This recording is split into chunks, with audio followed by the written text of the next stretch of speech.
Why didn't we invite him? Anyways, I want to welcome all of you here tonight, and thank you all for being here to celebrate this incredible ceremony of marriage between Michael and Emily. You know, a few years ago, I mentioned this as well, that it's very, very rare when you are able to collect your favorite people in one room at one time. It might happen 1, 2, 3 times in your lifetime, and that's what you all are. You're our favorite people.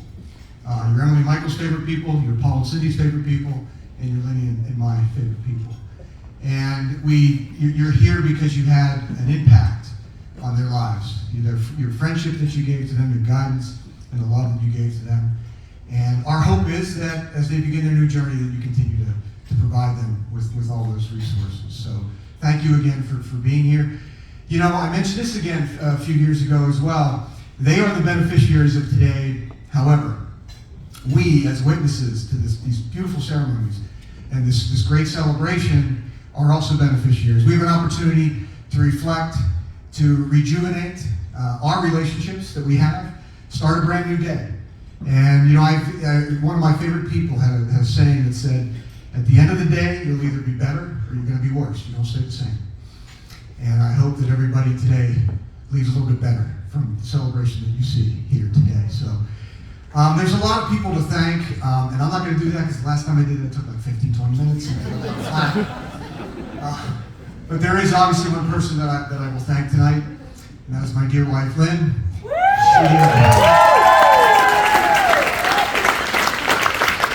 She did most of the work. I was basically there to just do what I was told for the last several months. And it's obvious her love is, you know, expressed in every detail that you see here today. Her love for Emily, and she's made to do this. And my fear is tomorrow she's going to have this conversation with me, like, you know, let's adopt a 20-something and let's plan it another way. And the answer to that is no. But today's extra special because 35 years ago this weekend, Lenny and I were sitting in those seats right there. So, very cool.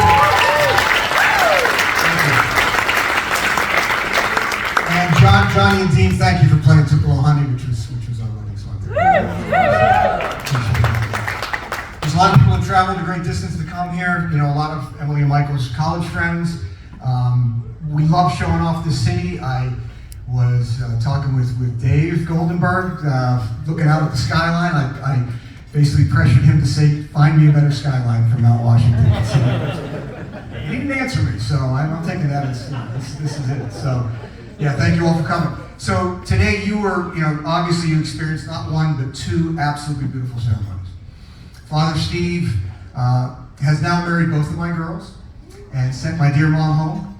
And we are forever indebted to his services and his holy ways. Just a beautiful man. And Paul Goldenberg and his supporting cast.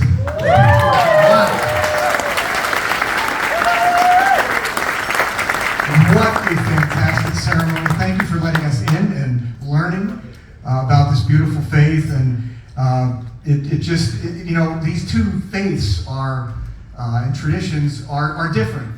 Yet they are connected so much through history, and it's just a beautiful thing to see. It was a great gift to see both ceremonies today, so thank you very much for all of that. And speaking of the Goldenbergs, we had, you know, we are now officially in-laws, which is fantastic. Welcome. And we started off our relationship virtually, unfortunately, because of the state of the world. But we've had an opportunity now to spend some time with them, and you're just so kind and loving, and obviously we thank you for raising Michael, along with 3 other guys that aren't too bad either. Absolutely. And just you know, the love and the way your boys carry on and treat each other is just a testament to how the 2 of you have obviously raised them. So welcome. We're looking forward to a lot of great memories ahead, and thank you for a great rehearsal dinner last night as well at the Lamont. That was simply beautiful. So on to Michael. And what was the phrase that Bill Belichick used to say? On to Cincinnati? Was it? Anyway, so we have another Michael, right? I got Michael Monahan, and now I've got Michael Goldenberg. Not to mention my dear godson Michael Welsh. And you know, it's interesting. I I was thinking about how, the three women in my life have just such great taste in the name, right? Obviously. However, I was really thinking that my dear father had the foresight way back when to assign me the name Mitch, so that we could eliminate some of the confusion. So, well, Michael, you're in this chair now, and you made it to this day, despite being a New England Patriots fan,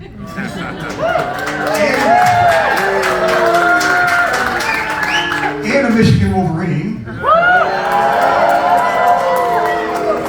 and I suspect that a week from today, our newly formalized relationship with son-in-law and father-in-law is going to be tested in Ann Arbor. And I never thought I would do this, because I'm not a rah-rah guy, but I need Happy Valley right now.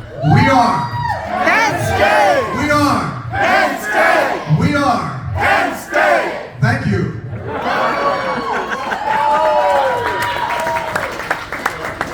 Okay, so enough of the silliness. Michael, obviously, thank you for choosing him. You are obviously an extremely hardworking guy. You have great passions, and you're intelligent. You've carved out a great career, started your career. All those things are great, but that's great. But what really matters, where you hit the note, is your relationship with your family, with your three brothers, with your parents, and of course how you treat and respect my dear Emily. So we can't be more happy than to have you as part of our family.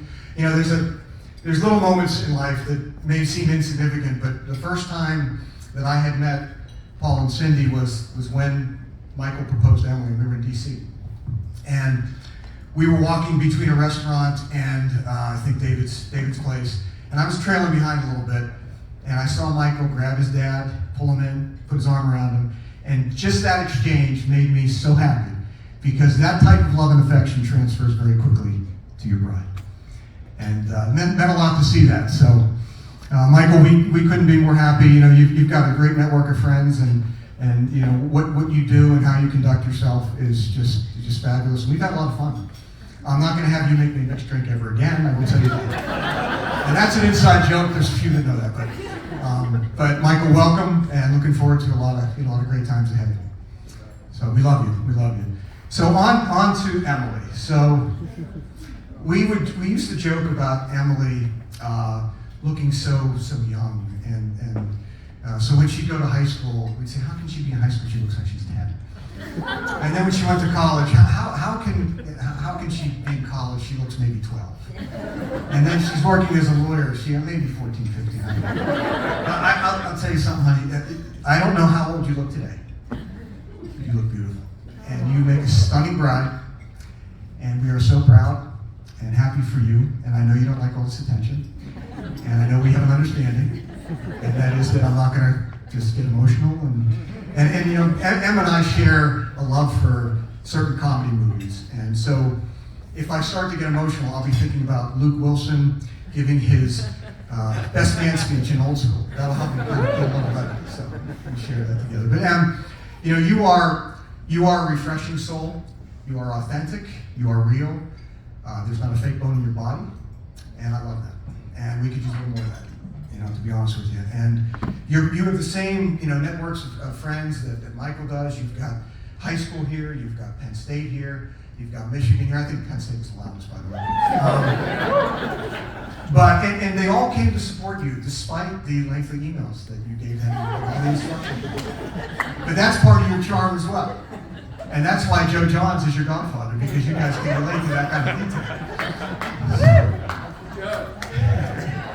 But Em, just watching you grow up, the passions that you had, running, whether it be running or lacrosse, piano and violin. I do need you to get back into piano and violin here shortly. Irish step dancing, and you're a music snob, and that couldn't make me more happy, right? Every song that you hear tonight has been carefully planned by Emily. So, and it's great to see all that detail. But back 5 years ago, I said to Maddie that if I had one wish, that I would be in 4th grade again, and that she would be my music teacher.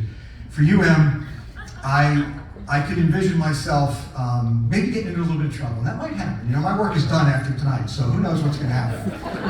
I get in a little trouble, and Emily is my counsel. She defends me, and she sticks up for me, which she always has, and she descends into the particulars in search of the truth. And that's Emily. She is detail oriented. But she's got a side to her that is so sweet and loving, and the work at Appalachia, all those things that she did. I love you to death. We're so happy for you. Mom and I and Maddie could not be happier for you today, and we love you very much. So we're going to move on to a quick toast, and keeping up with tradition, although this is only the second time it's been done, obviously, because I only have two girls. I will be sharing a glass of high quality Scotch whiskey with Michael and Emily, while you others suffer through champagne. And I know Em was hoping for Fireball, right? And there's a saying, and it's, he who plays the fiddler calls the tune. So you're drinking Scotch whiskey tonight. Raise our glasses. So Em, Michael, you two are now one life together. You're one, although you're not the same. And you get to carry each other. Sláinte, Akaya. God bless.